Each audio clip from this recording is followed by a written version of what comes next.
There's one undeniable truth about success. The higher you climb, the more terrified you become of falling. And the more successful you are, the more you secretly fear the day someone looks at you and says, "You're not who we thought you were." That's the lie every high achiever lives with. Not the lie they tell the world, but the lie they tell themselves. Most successful people aren't confident. They're terrified of being exposed. You know that feeling. You hit a milestone, you win the award, you land the role, you make the money, and instead of feeling safe, you feel the pressure tighten. Because the more you achieve, the more you have to lose. And the more you have to lose, the more your nervous system starts whispering, what if they find out you're not as put together as they think?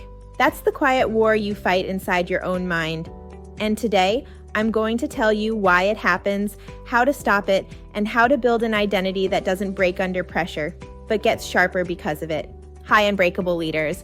I'm Pav Lertjitbanjong, Fortune 500 strategic advisor and courage decision scientist. For 23 years inside billion-dollar brands, I watched brilliant people with insane talent, crumble the second pressure hit, and I became obsessed with why and how to fix it. What I discovered is simple. The moment you train your courageous decision-making, pressure stops owning you. In this episode, you're going to understand why your confidence collapses, how to rebuild the identity underneath your success, and how to stop living like you're one mistake away from losing everything. Welcome.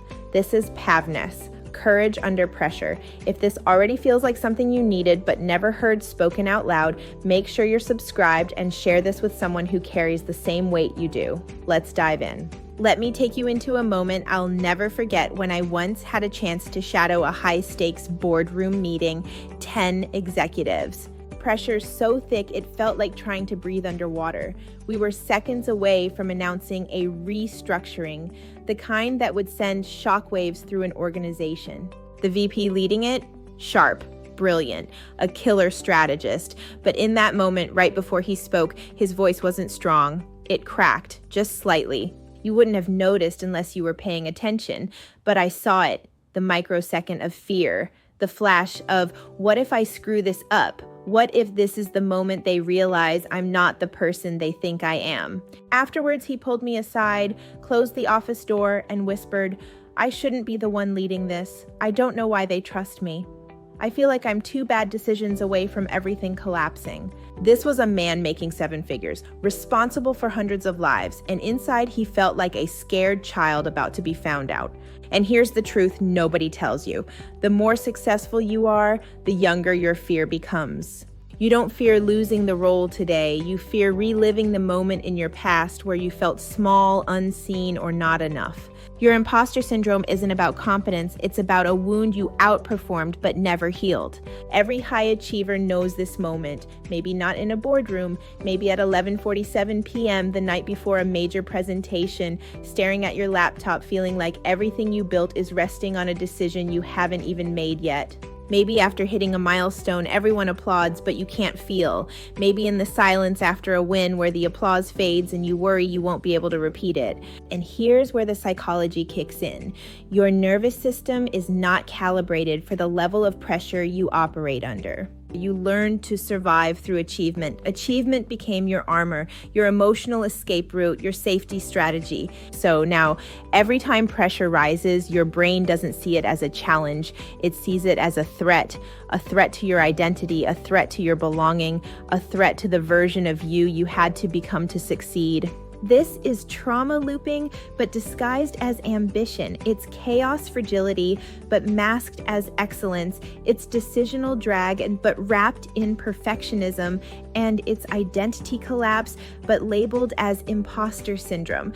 I've been there too. I know what it feels like to hit levels of success people around you can't even understand, while carrying fear they'll never see.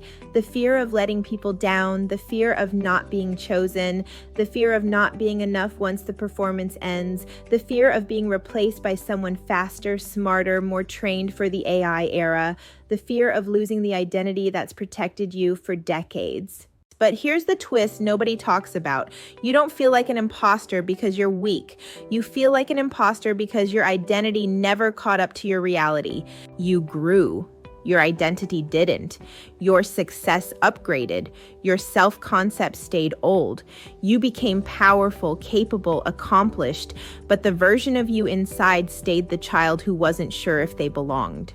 Your achievements evolved, your internal story froze, and until you update that story, you will always fear exposure because you're still fighting a battlefield that doesn't exist anymore.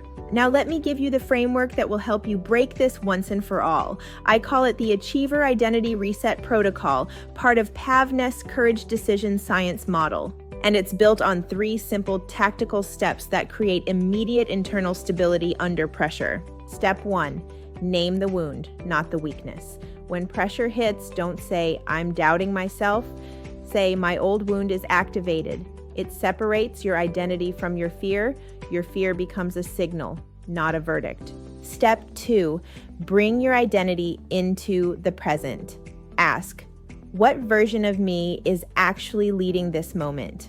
Who I am now or who I used to be? Every high achiever collapses when they lead from the outdated identity. Lead from your current altitude. Step 3, replace performance with presence. You don't need to be perfect. You need to be here, in the room, in your body, in the conversation. Pressure collapses when presence rises. Presence is courage made operational. Let's go deeper, because this is where the transformation happens. If you're watching this, I know something about you. I know you've carried the weight alone. I know you've delivered when you felt empty. I know you've walked into meetings with a smile while your chest was tight.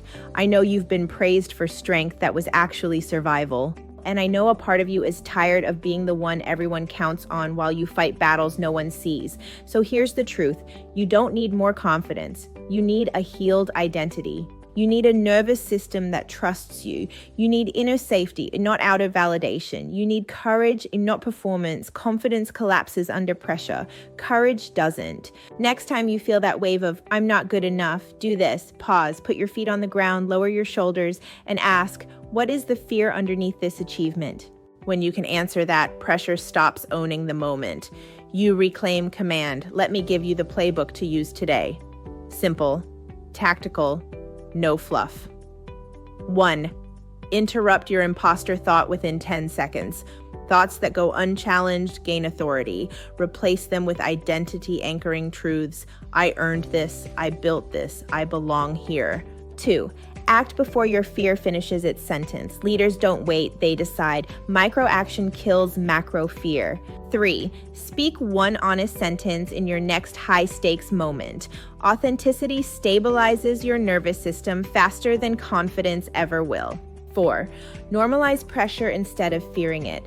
Pressure is not the enemy. Pressure is the doorway to your next identity. 5, ask yourself this question every morning. Who am I becoming? Your identity shapes your decisions. Your decisions shape your destiny. If you're a leader trying to stay clear, confident, and courageous in a world that keeps throwing pressure at you, this is your show. Make sure you subscribe, like, and drop a comment telling me the sentence that hit you the hardest today. I'll see you in the next episode. Stay unbreakable.